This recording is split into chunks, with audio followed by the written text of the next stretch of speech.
Chinese TV.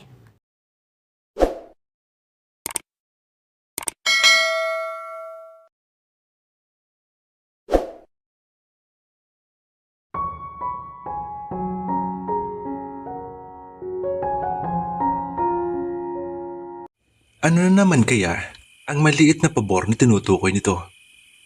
Kung ano-anong posibilidad ang naglalaro sa isip niya. Sino na naman kaya ang isusumbong nitong nanghipo ng likod nito sa MRT? Maganda at malaki ang likod nito na kapag dumaan siya ay tanging hindi maitatanggi ng mga lalaking mapatingin dito. Natural iyon at hindi produkto ng alinman derma clinic. Sa maraming pagkakataon ay pinagtatawanan lang ni Andrea ang ilang lalaking nagsisikap na mananching dito. Huwag lang daw ba iyong talagang obvious na binabastos ito? Ano raw ba magagawa nito kung irresistible sa mga boys ang maganda niyang likod? Hindi naman siya tatanggi kung maging paborito siyang charity para lapitan at ngayon ay manghihiram sa kanya ng pera. Well, kung pera lang ang problema nito, ay napakadali para sa kanyang solusyonan iyon. Actually, hindi naman kailangan manghiram ng pera sa kanya si Andrea. Dahil may sinasabi naman sa buhay ang mga magulang nito at ang nag-iisa nitong anak. Pero sa maraming pagkakataon ay sa kanya ito lumalapit kapag nagigipit. Nahihiyang manghingi sa kanyang ina. Kung sa bagay, ay pinagkakapuri niya ang ugali nitong iyon. Sinisikap lamang ni Andrea na maging independent ito na siyang dapat. Tinititigan niya ito ng husto. At isang bagay na napagtanto niya ay ang pagiging emosyonal nito na para bang may tinatago ito. And there was also the guilty look sa kanyang mukha. Halos hindi nito gustong salubungin ang mga mata niya. Hindi ito nag-aanyong ng ganun.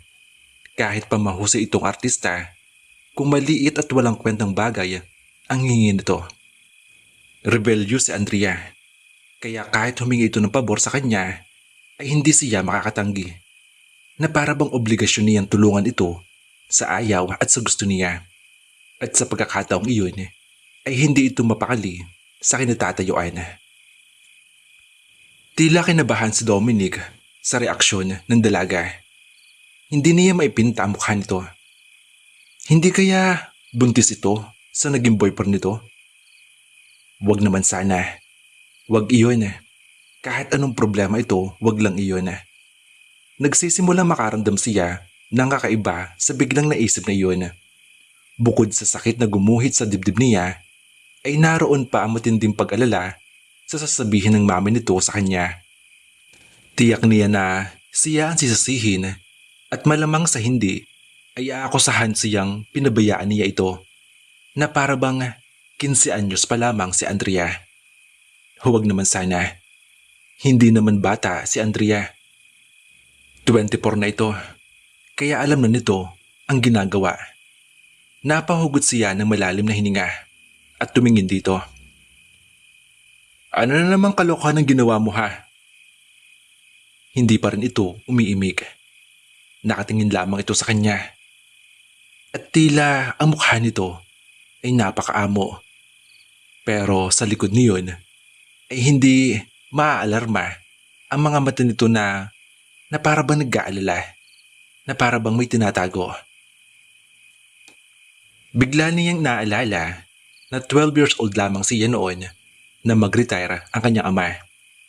Ang nakuhang retirement pay ay ibinili ng mga magulang niya ng lupain sa hometown ng mother niya, ang San Ignacio, at pinagtanan iyon ng mga punong mangga at kalamansi. A few months later, ang kanyang pamilya ay pumunta na sa San Ignacio at doon na nirahan. Hindi niya gusto ang ideyang malilipat sila sa San Ignacio. Buong buhay niya ay sa Maynila sila nanirahan. Ang kapatid niyang panganay ay 19 years old, samantala ang bunso niyang kapatid ay 17.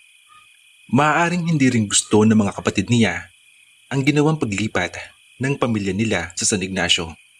Subalit, ang konsolasyon ng mga ito ay sa Maynila pa rin mag-aaral ang mga kapatid niya at uuwi lamang tuwing semestral break.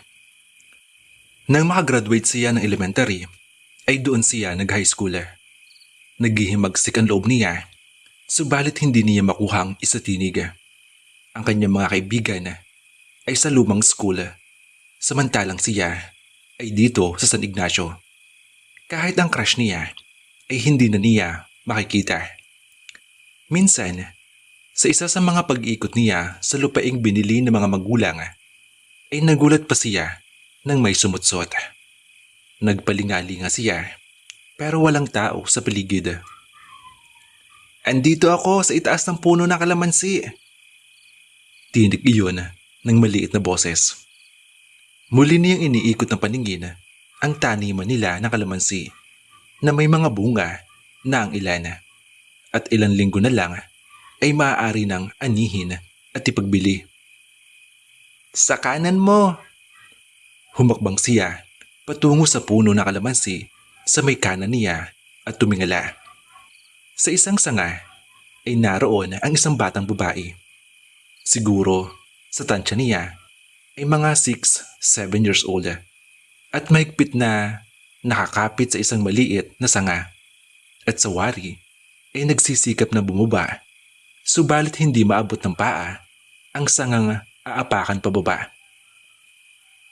Paano ka nakapanghikdi yan? Gulat niyang tanong. Ngumiti ito sa kanya. Pero nakikita na niya sa mukha nito na sa kabila ng ngiti ay ang pangangawit sa pagkakahawak sa kinakapitang sanga.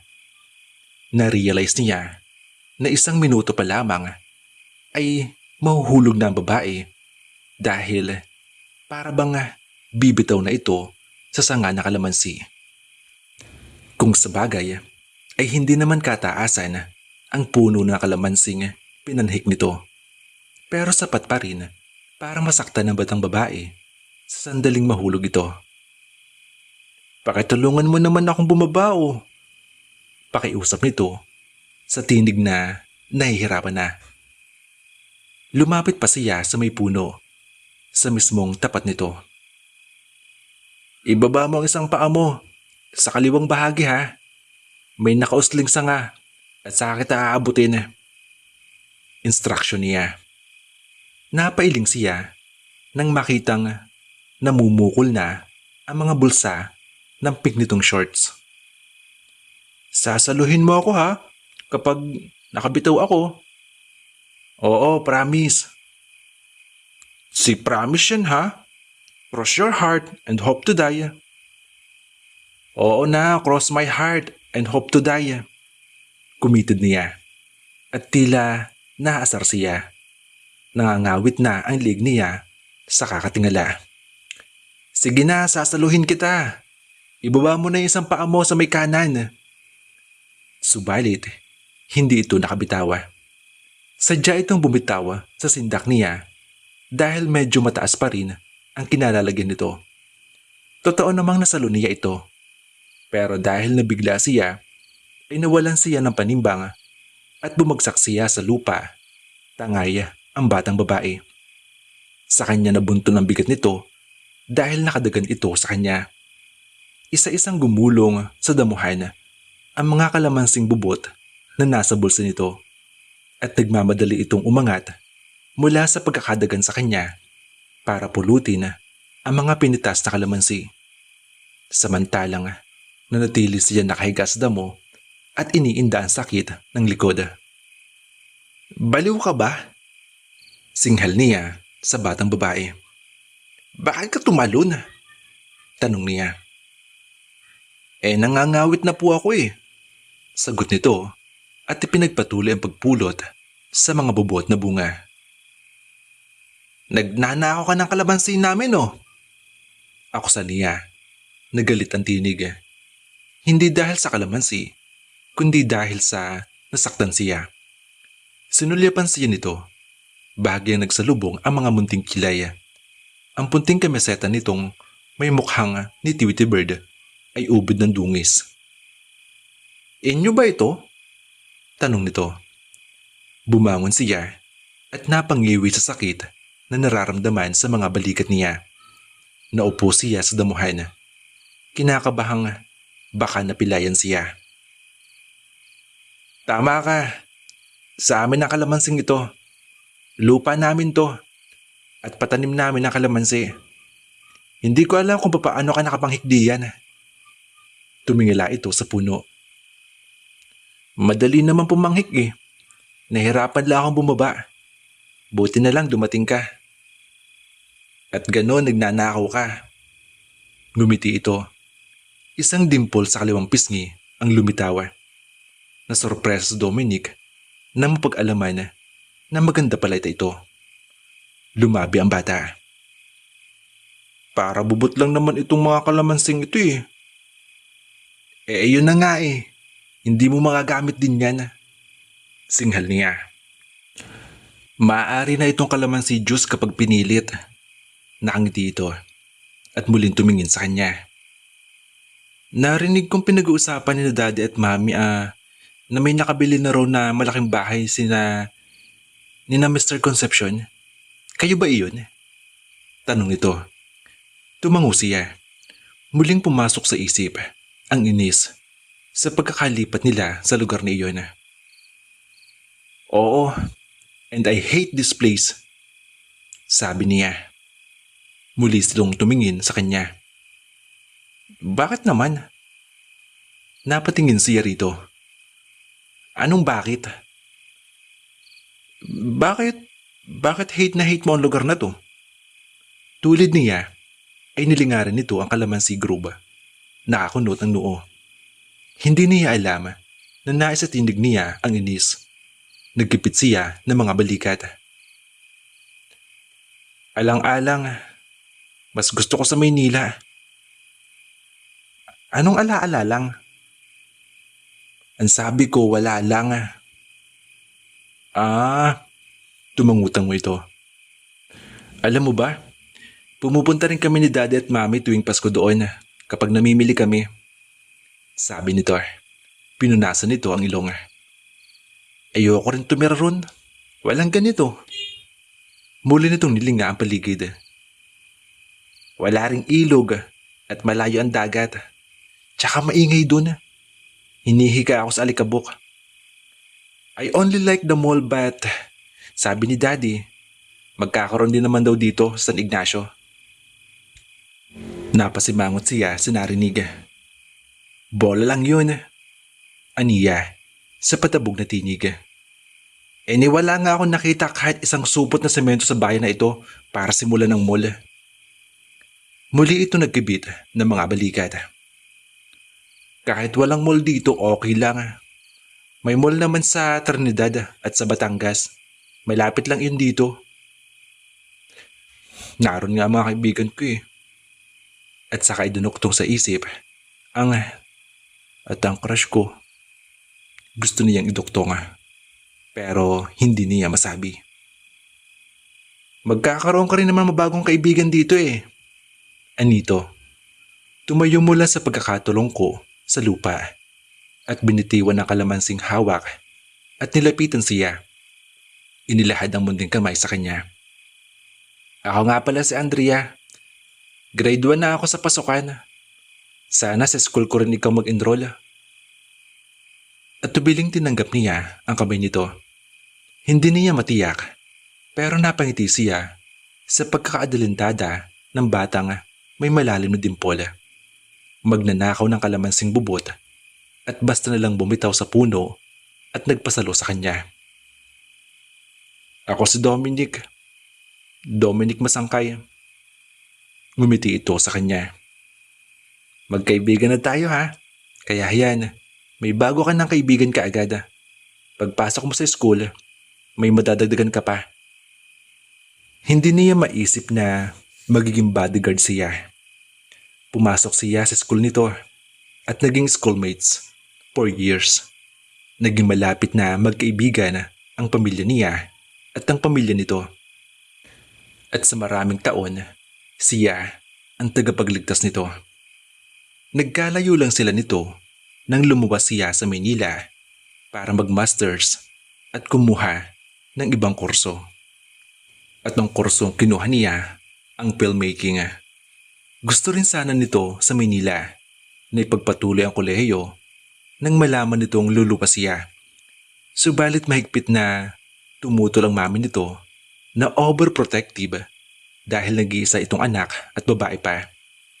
Samantalang si Dominic, ang dalawa niyang kapatid ay nasa London. Ang isa ay doktor at ang isa ay chef sa isang malaking hotel. Totoong nalungkot siya na magkahiwalay sila ng mahabang panahon at nagkikita lang kapag umuwi siya sa San Ignacio tuwing ika-6 na buwan. Parte na ng buhay niya si Andrea na para bang kapatid niya ito at kuya naman siya. Malapit din ang dalawa niyang kapatid sa babae pero siya ang close nito. Siguro dahil mas malalaki ang agwat ng edad ng mga kapatid niyang lalaki dito sa babae.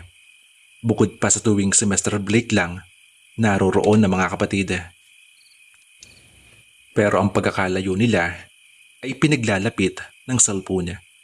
Sa unang mga buwan niya sa Manila ay nagkaubusan sila ng load sa tawagan nila gabi-gabi halos.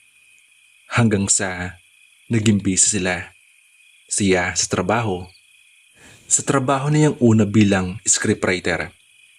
At si Andrea naman sa pagkakaroon nito ng maraming manliligaw na ang ilan ay mga naging boyfriend din naman. Maraming pagkakataon na kapag hindi siya umuwi ay may boyfriend ito. Sa tuwing nagbabakasyon naman siya ay natataon na walang boyfriend si Andrea. Until that one time. Muli ay pilit niya inaalis sa isip ang gabing iyon hanggang sa talagang maging abala siya ng tuluyan na kahit ang pagtawag at pagsagot sa mga text message nito ay hindi na naasikaso. Mula sa pagiging scriptwriter ay nakakuha siya ng directorial job.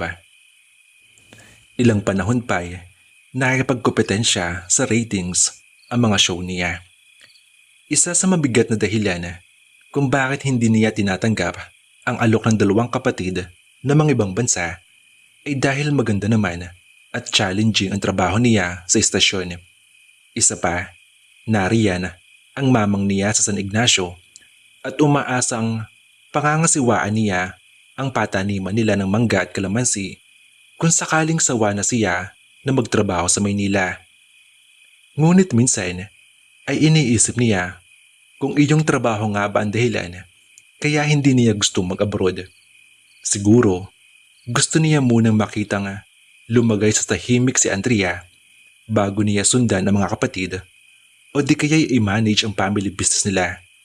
Makitang mahanap nito ang tamang lalaki para dito. Sa totoo lang, mula ng hapong iyon, nang saluhin niya ito mula sa puno ng kalamansi, ay talagang nagiging responsibilidad na niya si Andrea. At nang lumuwas ito sa Maynila na magtapos ng kolehiyo, ay mahigpit na itong ipinagbili ng mama nito sa kanya. Si Andrea na magpapahanggang ngayon ay tila wala pa ring direksyon sa buhay. Somehow, gusto niyang sisihin ng mami ni Andrea sa pag-spoil dito ng gusto. Oh well, gusto man niyang aminin pero may bahagi rin siya sa pagiging brat nito. Sa nakalipas na 1 taon at kalahati mula nang lumuwas ito sa Maynila at mangupahan ng apartment ay palipat-lipat na ito ng trabaho. Kung hindi boredom ay sexual harassment ang idinadahilan nito sa pagre-resign sa trabaho. Hanggang sa hindi ito nakapagbayad sa inuupahang apartment nito dahil nga in and out ang job. At siya, bilang matalik na kaibigan, ay kinakailangang kupkupin ito. Naalala pa niya nang minsang may tumembre sa bahay niya nang mag-aalas 2 na madaling araw. Kakarating lang niya mula sa taping. Nang buksan niya ang pinto, ay nagulat pa siya nang makita ito at nasa labas ng pinto. Andrea? Dominic, Mahinang sabi nito na tila pagod na pagod. Ano nangyari sa'yo? At napasugod ka sa ganitong oras? Nag-aalalang tanong niya kasabay na pagsilip sa labas at baka may kasama ito. Subalit, deserted ang compound ng townhouse. At dahil kilala na ito ng mga gwardya, kaya nakapasok ito sa compound. Suot pa niya ang pantalong maong pero nakasando siya dahil sa kasalukuyan niyang hinuhubad ang polo shirt nang makarinig ng timbre sa pinto. Kitang-kita niya sa mukha ni Andrea na tila inaantok na ito. Pero sa pagkakataong iyon ay nakakulapol ang makapal na make-up sa mukha nito. Kahit na busangot na mukha nito ay bagay kay Andrea ang anumang make-up na ilalagay nito. Bumagsak sa sahig ang dalawang bagahing bitbit nito at taas noong tumitig sa kanya. Pinipilit daanin sa tapang ang pinipigil na pag-iyak. Dominic, hindi ko na alam kung saan ako pupunta. Siguro naman ay hindi mo ko itataboy kung pansamantala lang ako makikituloy nito. Makikituloy dito. Nilampasan siya nito at nagpatuloy sa loob. Saang parte ka ba galing at ganyang itsura mo ha? At anong ibig sabihin ng mga maletang yan? Naguguluhan tanong niya habang isinara pabalik ang pinto ng bahay niya.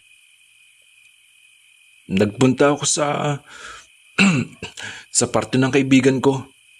Bitbit ko yung mga maleta ko mula pa kanina magtungo ako sa party niya. Lumakad ito patungo sa L-shaped sopa at paliwalang nahiga.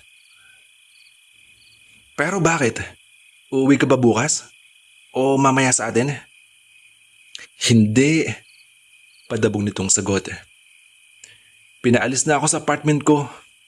3 months na kasi ako hindi nakapagbayad. Para 1 linggo lang na may extension hinihiling ko. Ayaw. Malalaman ko na sa makalawa ang resulta ng in-apply akong trabaho. Nakiusap sa tingin ang ipinukol ito sa kanya.